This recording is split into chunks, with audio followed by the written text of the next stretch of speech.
Welcome to hit news. వాస్తవ వార్తలు.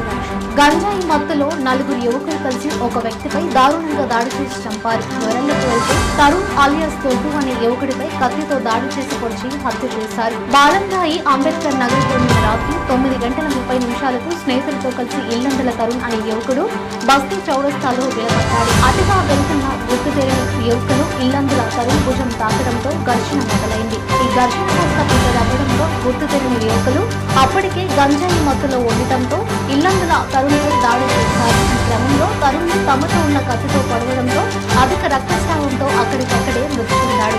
మృతి చెందిన ఇల్లందుల తరుణ్ పోస్ట్ మార్టం నిమిత్తం గాంధీ ఆసుపత్రికి తరలించగా మార్గమధ్యలోనే మరణించాడు. వార్త తెలుసుకున్న తరుణ్ స్నేహితులు గాంధీ ఆసుపత్రికి చేరుకుని గాంధీ ఆసుపత్రి వద్ద ఆందోళన చేపట్టారు. విషయం తెలుసుకున్న పోలీసులు హత్య చేసిన వ్యక్తులు ఇక్కడి వారు కాదని, హత్య చేసిన వారిలో ఇద్దరిని పట్టుకుని పోలీస్ స్టేషన్లో ఉంచామని, ముగ్గురు పరారీలో ఉన్నారని తెలిపారు. కేసు నమోదు చేసి దర్యాప్తు చేస్తున్నట్టు బేగంపేట పోలీసులు తెలిపారు.